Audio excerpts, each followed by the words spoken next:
اعوذ باللہ من الشیطان الرجیم بسم اللہ الرحمن الرحیم الذین استجابوا للہ والرسول من بعد ما اصابهم القرح للذین احسنوا منهم واتقوا اجر عظیم الذین قال لهم الناس ان الناس قد جمعوا لكم فاخشوهم وزادهم ایمانا وقالوا حسبنا الله ونعم الوکیل فانقلبوا بنعمة من الله وفضل لم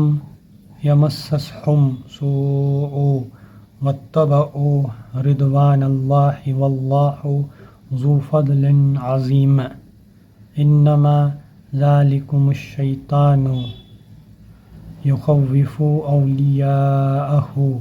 فلا تخافوهم وخافونی ان کنتم مؤمنین ولا يحزنك الذین یصارعون فی الکفر انهم لن يضروا الله شیئا یرید اللہ الا یجعل لهم حظا فی الآخرة ولهم عذاب عظیم ان الذین اشتروا الکفر بالایمان لن يضروا الله شیئا ولهم عذاب علیم ولا يحسبن الذین كفروا انما نملی لهم خیر لأنفسهم انما نملی لهم لیزدادوا اثما ولهم عذاب مہین ما كان الله لیذر المؤمنین علی ما انتم علیہ حتی یمیز الخبیث من الطیب وما كان الله ليطلعكم على الغيب ولكن الله يجتبي من رسوله من يشاء فآمنوا بالله ورسوله وإن تؤمنوا وتتقوا فلكم أجر عظيم ولا يحسبن الذين يبخلون بما آتاهم الله من فضله هو خيرا لهم بل هو شر لهم سيطوقون ما بخلوا به يوم القيامة ولله ميراث السماوات والأرض والله بما تعملون خبير لقد سمع الله قول الذين قالوا إن الله فقير ونحن أغنياء سنكتب ما قالوا وقتلهم الأنبياء بغير حق ونقول ذوقوا عذاب الحريق ذلك بما قدمت أيديكم وأن الله ليس بظلام للعبيد الذين قالوا إن الله عهد إلينا ألا نؤمن لرسول حتى يأتينا بقربان تأكله النار قل قد جاءكم رسول من قبلي بالبینات وبالذی قلتم فلما قتلتموہم ان کنتم صادقین۔ ترجمہ: جن لوگوں نے زخم کھانے کے بعد بھی اللہ اور رسول کی پکار پر لبیک کہا، ان میں جو اشخاص نیکوکار اور پرہیزگار ہیں ان کے لیے بڑا اجر ہے۔ اور وہ جن سے لوگوں نے کہا کہ تمہارے خلاف بڑی فوجیں جمع ہوئی ہیں، ان سے لڑو، تو یہ سن کر ان کا ایمان اور بڑھ گیا اور انہوں نے جواب دیا کہ ہمارے لیے اللہ کافی ہے اور وہی بہترین کارساز ہے۔ آخرکار وہ اللہ تعالیٰ کی نعمت اور فضل کے ساتھ پلٹ آئے، ان کو کسی قسم کا ضرر بھی نہ پہنچا اور اللہ کی رضا پر چلنے کا شرف بھی انہیں حاصل ہو گیا۔ اللہ بڑا فضل فرمانے والا ہے۔ اب تمہیں معلوم ہو گیا کہ وہ دراصل شیطان تھا جو اپنے دوستوں سے خواہ مخواہ ڈرا رہا تھا، لہٰذا آئندہ تم انسانوں سے نہ ڈرنا، مجھ سے ڈرنا اگر تم حقیقت میں صاحب ایمان ہو۔ اے پیغمبر صلی اللہ علیہ وسلم، جو لوگ آج کفر کی راہ میں بڑی دوڑ دھوپ کر رہے ہیں، ان کی سرگرمیاں تمہیں آزردہ نہ کریں، یہ اللہ کا کچھ بھی نہ بگاڑ سکیں گے۔ اللہ کا ارادہ یہ ہے کہ ان کے لیے آخرت میں کوئی حصہ نہ رکھے اور بالآخر ان کو سخت سزا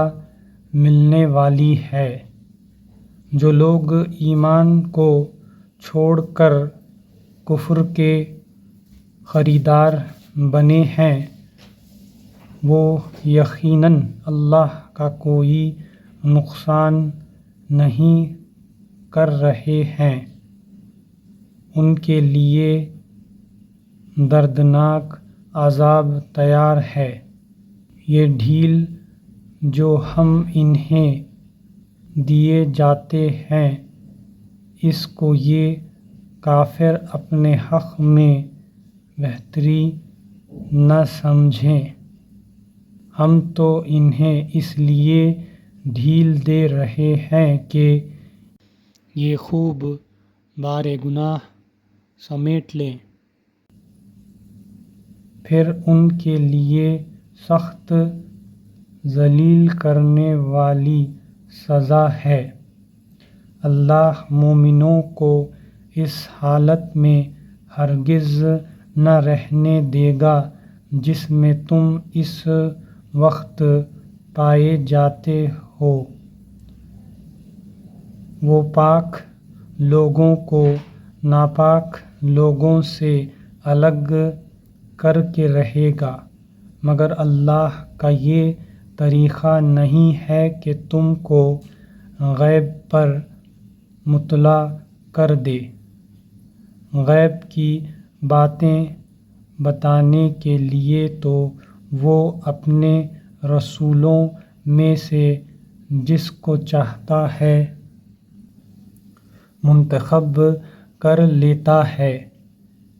لہٰذا امور غیب کے بارے میں اللہ اور اس کے رسول پر ایمان رکھو۔ اگر تم ایمان اور خدا ترسی کی روش پر چلو گے تو تم کو بڑا اجر ملے گا۔ جن لوگوں کو اللہ نے اپنے فضل سے نوازا ہے اور پھر وہ بخل سے کام لیتے ہیں، وہ اس خیال میں نہ رہیں کہ یہ بخلی ان کے لیے اچھی ہے، نہیں، یہ ان کے حق میں نہایت بری ہے۔ جو کچھ وہ اپنی کنجوسی سے جمع کر رہے ہیں وہی قیامت کے روز ان کے گلے کا طوق بن جائے گا۔ زمین اور آسمانوں کی میراث اللہ ہی کے لیے ہے، اور تم جو کچھ کرتے ہو اللہ اس سے باخبر ہے۔ اللہ نے ان لوگوں کا قول سنا جو کہتے ہیں کہ اللہ فقیر ہے اور ہم غنی ہیں، ان کی یہ باتیں بھی ہم لکھ لیں گے، اور اس سے پہلے جو وہ پیغمبروں کو ناحق قتل کرتے رہے ہیں وہ بھی ان کے نام اعمال میں ثبت ہے۔ جب فیصلے کا وقت آئے گا اس وقت ہم ان سے کہیں گے کہ لو اب عذاب جہنم کا مزہ چکھو، یہ تمہارے اپنے ہاتھوں کی کمائی ہے، اللہ اپنے بندوں کے لیے ظالم نہیں ہے۔ جو لوگ کہتے ہیں اللہ نے ہم کو ہدایت کر دی ہے کہ ہم کسی کو رسول تسلیم نہ کریں جب تک وہ ہمارے سامنے ایسی قربانی نہ کرے جسے غیب سے آ کر آگ کھا لے۔ ان سے کہو تمہارے پاس مجھ سے پہلے بہت سے رسول آ چکے ہیں جو بہت سی روشن نشانیاں لائے تھے، اور وہ نشانی بھی لائے تھے جس کا تم ذکر کرتے ہو۔ پھر اگر ایمان لانے کے لیے یہ شرط پیش کرنے میں تم سچے ہو تو ان رسولوں کو تم نے کیوں قتل کیا؟